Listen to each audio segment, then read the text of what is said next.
नमस्कार दोस्तों, स्वागत करता हूं आपका आपके ही परिवार परीक्षा अड्डा में। दोस्तों, आज हम बात करने जा रहे हैं 50 क्वेश्चंस जो आपके एग्जाम के लिए बहुत ही इंपॉर्टेंट हैं। ये क्वेश्चन मुख्यतः बेस रहेंगे फिजिक्स पर। ठीक है दोस्तों, तो फिजिक्स की एक सीरीज 50 क्वेश्चन की मैं आपको प्रोवाइड करवा चुका हूँ। दूसरी सीरीज है ये, और वहीं से जहाँ पे हमने छोड़ा था वहीं से मैं स्टार्ट कर रहा हूँ। 51 क्वेश्चन तक मैं आपको बता चुका था और आज उसी सीरीज का 52वां क्वेश्चन है। चलिए दोस्तों, देर ना करते हुए वीडियो को स्टार्ट करते हैं। और आज का हमारा पहला क्वेश्चन है, सबसे अधिक प्रत्यास्थ है। सबसे अधिक प्रत्यास्थ है। तो दोस्तों, सबसे अधिक प्रत्यास्थ कौन सी धातु है? तो आपका आंसर होगा स्टील। कौन सी धातु है दोस्तों? स्टील। ठीक है, नेक्स्ट क्वेश्चन, वह कौन सा बल है जिसके कारण पिंड धरती के केंद्र की ओर खींचा चला जाता है? बल की बात कर रहे हैं कि वह कौन सा बल है जिसके कारण पिंड धरती के केंद्र की ओर खींचा चला जाता है? तो आंसर होगा गुरुत्वाकर्षण। आप जानते हैं पृथ्वी के गुरुत्वाकर्षण का कितना भाग चंद्रमा के गुरुत्वाकर्षण के सबसे नजदीक है? आंसर होगा 1/6। पृथ्वी के गुरुत्वाकर्षण का कितना भाग चंद्रमा के गुरुत्वाकर्षण के सबसे नजदीक है? तो आंसर होगा 1/6। ठीक है दोस्तों, यहीं पे अगर मैं आपसे पूछूं एक सवाल, बहुत ध्यान से सुनिएगा दोस्तों, ठीक है ना? देखिए, सुनिए ध्यान से। एक व्यक्ति है जिसका पृथ्वी पर द्रव्यमान, जिसका, फिर से सुन लीजिए दोस्तों, एक व्यक्ति है जिसका पृथ्वी पर द्रव्यमान हम मानते हैं 600 न्यूटन है। ठीक है, पृथ्वी पर द्रव्यमान कितना है? 600 न्यूटन है। किसी वस्तु का पृथ्वी पर द्रव्यमान 600 न्यूटन है, तो उस वस्तु का चंद्रमा पर द्रव्यमान कितना होगा? तो उस वस्तु का चंद्रमा पर द्रव्यमान कितना होगा? ठीक है, तो 600 न्यूटन है और चंद्रमा पर द्रव्यमान आपको फाइंड करना है। जल्दी से फाइंड करके कमेंट बॉक्स में आंसर सेंड कीजिए। चलिए दोस्तों, अगला क्वेश्चन, आर्किमिडीज का नियम किससे संबंधित है? प्लवन के सिद्धांत से, प्लवन के नियम से। ठीक है ना? तो आर्किमिडीज ने कौन सा नियम दिया था? तो आप कहेंगे प्लवन का नियम दिया था। ठीक, नेक्स्ट क्वेश्चन, श्यानता की इकाई होती है। श्यानता की इकाई होती है, तो आंसर होगा पॉइज। क्या आंसर होगा दोस्तों? पॉइज। श्यानता की इकाई क्या होती है? पॉइज। ठीक है दोस्तों, नेक्स्ट, दूध से क्रीम निकालने में कौन सा बल लगता है? आंसर होगा दोस्तों अपकेंद्रीय बल। चलिए दोस्तों, अपकेंद्रीय बल की बात कर लेते हैं। देखिए दोस्तों, यह एक वृत्त है।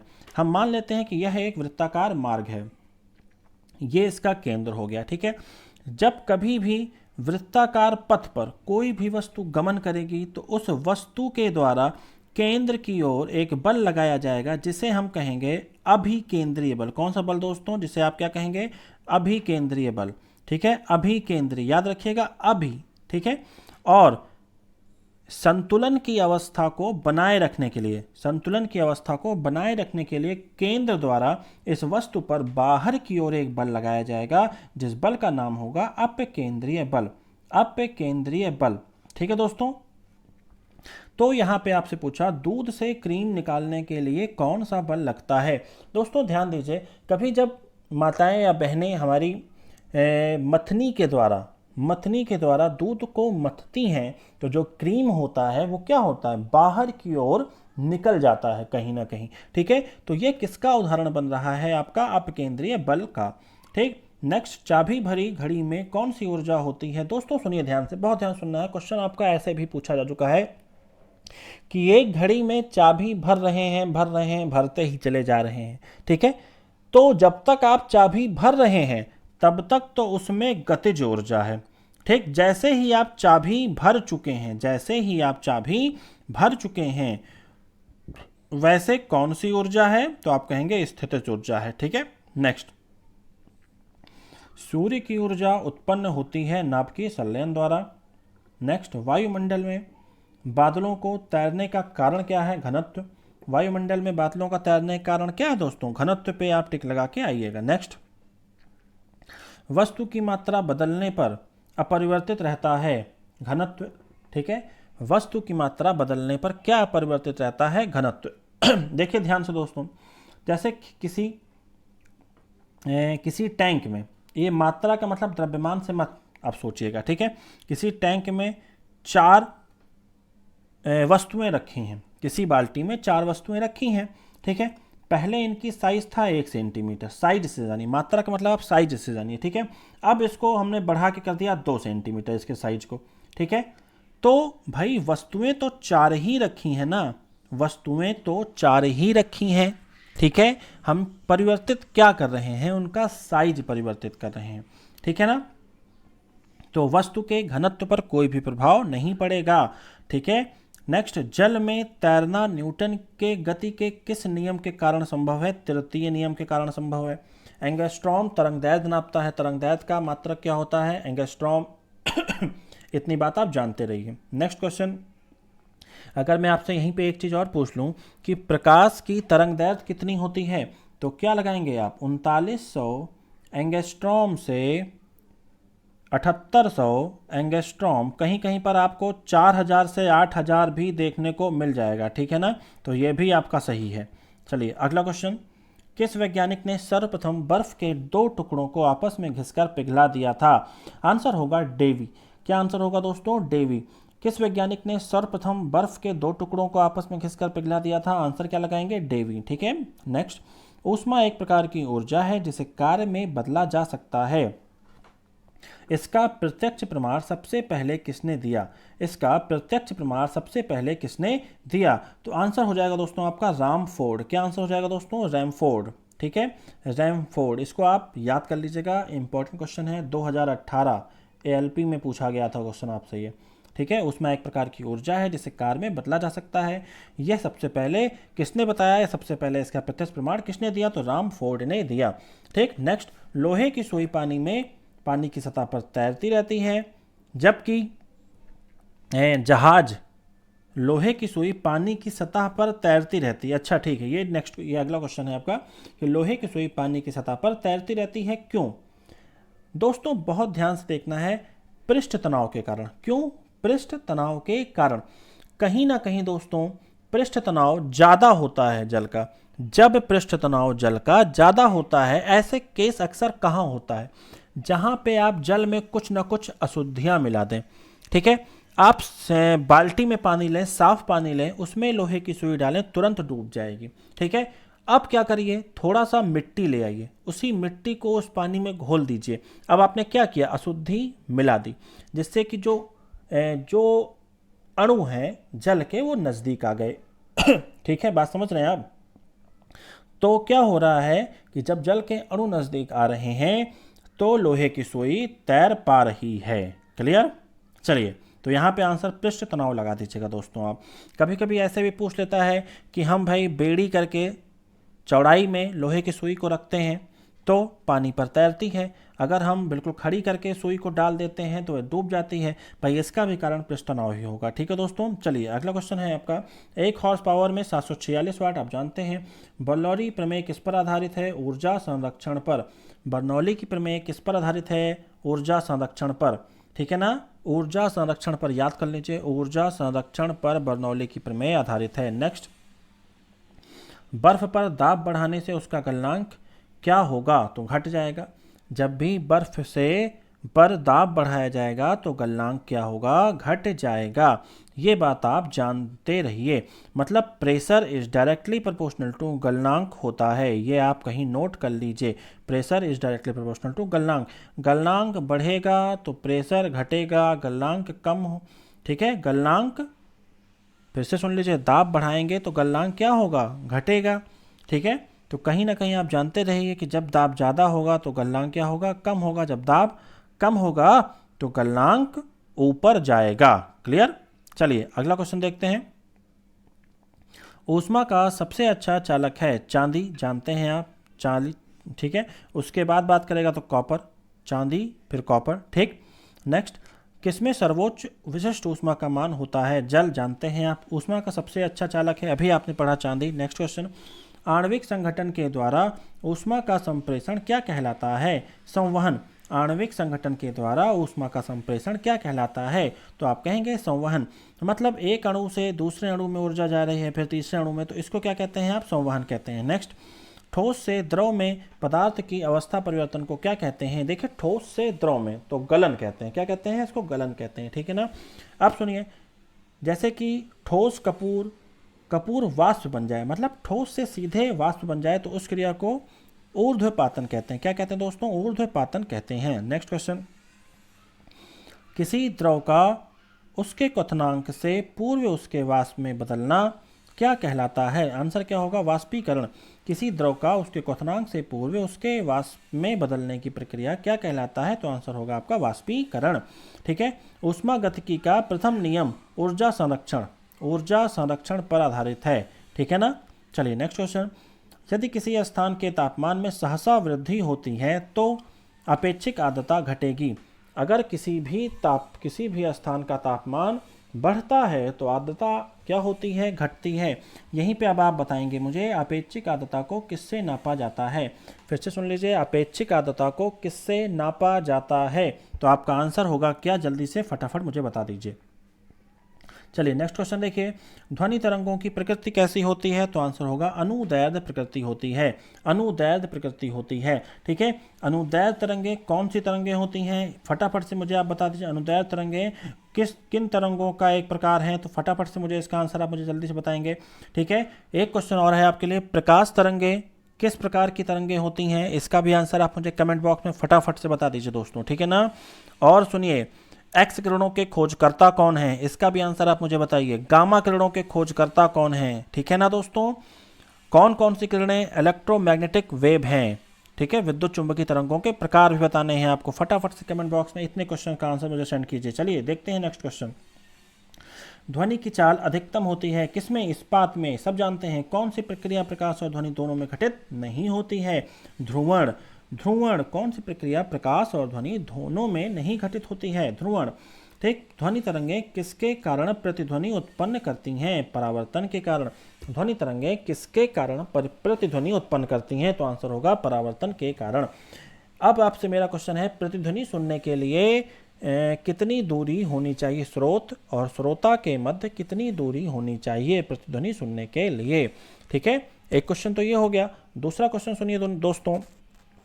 आपने देखा होगा कि जो पिक्चर हॉल वगैरह में जाते हैं तो वहाँ पे दीवारें प्लेन नहीं होती हैं, कुछ ना कुछ खुरदुरी होती हैं, नहीं तो फाइबर की दीवारें बनाई जाती हैं ऊपर उठी उठी। ठीक है।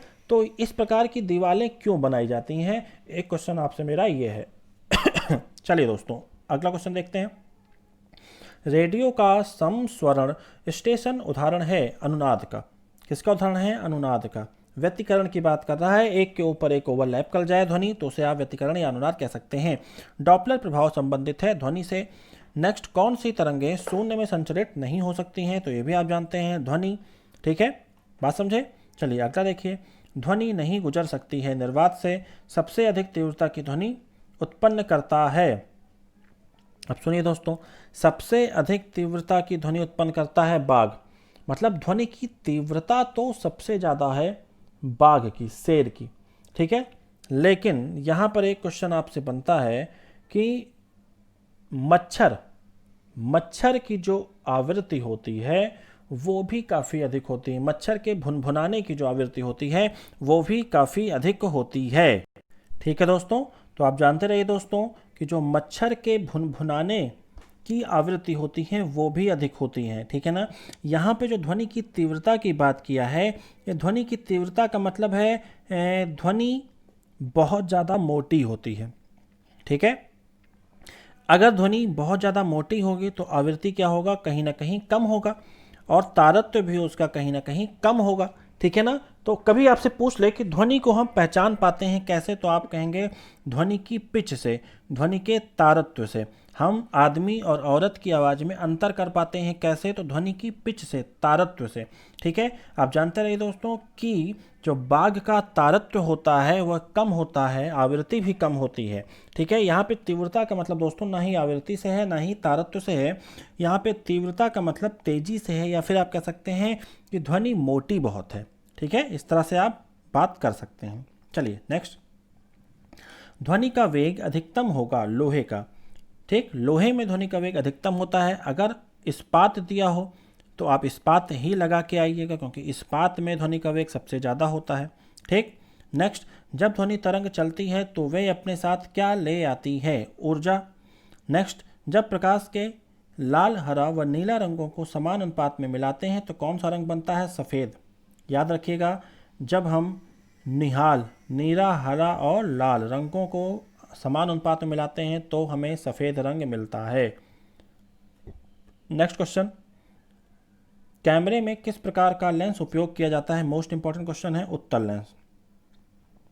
कैमरे में किस प्रकार का लेंस प्रयोग करते हैं? तो जानते रहिए, उत्तल लेंस का प्रयोग करते हैं। ठीक है, कैमरा हो गया आपका।